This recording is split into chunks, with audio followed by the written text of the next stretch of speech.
Once upon a time, in a wide, sparkling river, there lived a tiny drop of water named Sunny. Sunny was cheerful and loved to play with his water drop friends. He would splash, jump, and sing, La la la, life in the river is so much fun.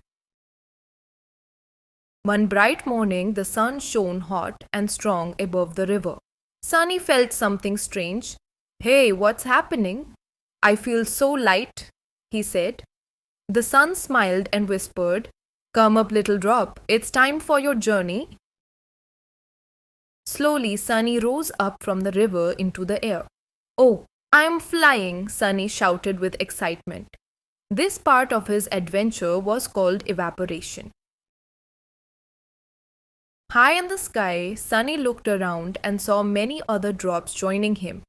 Together, they hugged tightly and formed a fluffy white cloud. Wow, this is cozy, Sunny giggled. The other drop replied, Welcome, Sunny. Now you're part of us. This was called condensation. Time passed and the cloud became heavier and darker.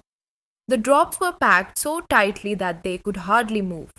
Sunny whispered, I think something big is going to happen. Suddenly the cloud rumbled and said, Hold on, little drops, it's raining time. Down, down, down Sunny fell. Whee! He shouted as he dropped from the sky like a shiny pearl. He landed back on earth with many friends, some on trees, some on roofs, some into lakes, and Sunny straight into the river again. This was called precipitation. Sunny laughed, I'm back home. But I know my journey will start again. His friends in the river cheered, Welcome back, Sunny.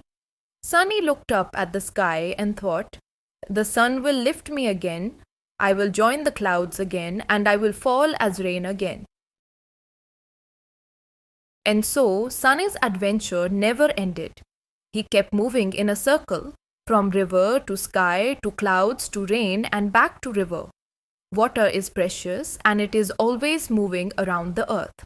That is why we must save and use it wisely.